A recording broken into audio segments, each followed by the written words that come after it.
Now, when we embody the tendencies of any of the three fragile insecurity types, the discounter, the fluctuator, or the controller, there's something critical and very unhelpful that we start to do here. Somewhere along the situation line, often without even realizing it, we insert a powerful, often unconscious question here. And what does this mean about me? We call this the identity question because the answer we create doesn't just interpret the situation, it defines who we believe we are as a person in response to it. This question might show up after the belief, thought, feeling, or action on the situation line.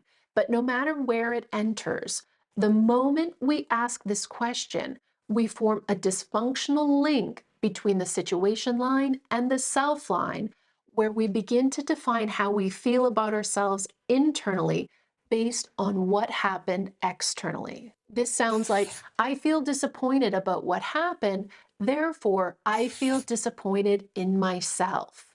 Or I failed, therefore I am a failure. And as a result of this link, every time something happens that we perceive to be bad through our story, we start to feel bad about ourselves as a person.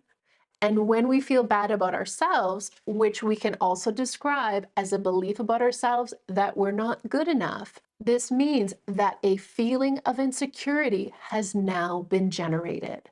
And not only that, but all of our beliefs, thoughts, feelings, and actions on the self line become dependent on what we believe, think, feel, and do on the situation line. So now on the self line on the bottom, we might see a conscious or unconscious belief about ourselves like, I'm not good enough, which produces a thought about ourselves like, nobody appreciates me. This then generates feelings about ourselves like insecurity, shame, and humiliation, which leads to reactive actions in how we treat ourselves, like comparing ourselves with others and ongoing negative self talk. And ultimately, this creates a negative impact on our self esteem. And while we're examining just a single example here, the effects of this moment will continue to shape our future experiences if we continue to follow the same patterns. Now, let's step back and look at all of this. I want you to think about what's the real driving force behind this entire pattern. And I'll give you a hint. It is completely normal and healthy to have negative feelings like frustration, embarrassment, or confusion when something challenging happens. But what becomes unhealthy is when those feelings cross the line. When we make a connection from, I feel bad about what happened, therefore I feel bad about myself. And that is the moment when insecurity takes hold because we've shifted from having a feeling about a situation to now judging our own worth based on what happened.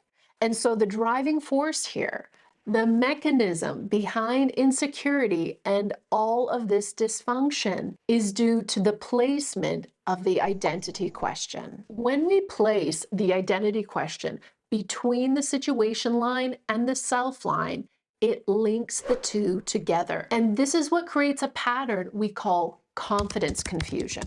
Confidence confusion is when we consciously or unconsciously try to build our self esteem in the same way that we build self confidence by using external factors like achievement, recognition, or control in order to value ourselves.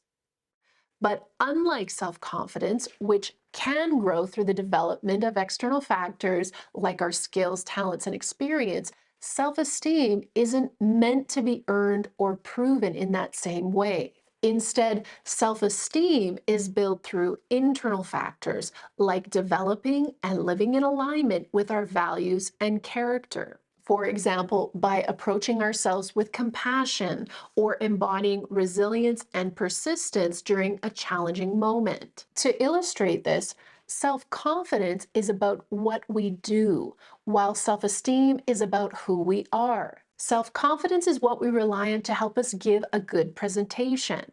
But self esteem is what we rely on if that presentation doesn't go well. So, in essence, confidence confusion is what happens when the healthy separation between self confidence and self esteem collapses. When the placement of the identity question blurs those boundaries, we begin trying to earn our internal sense of worth through external outcomes. And this pattern becomes the mechanism that fuels insecurity, reactivity, and low self esteem. Because when our worth depends on external circumstances, even small challenges can feel like deeply personal judgments. And as we learned earlier, this is why insecurity isn't caused by a lack of self confidence, it's caused by low self esteem.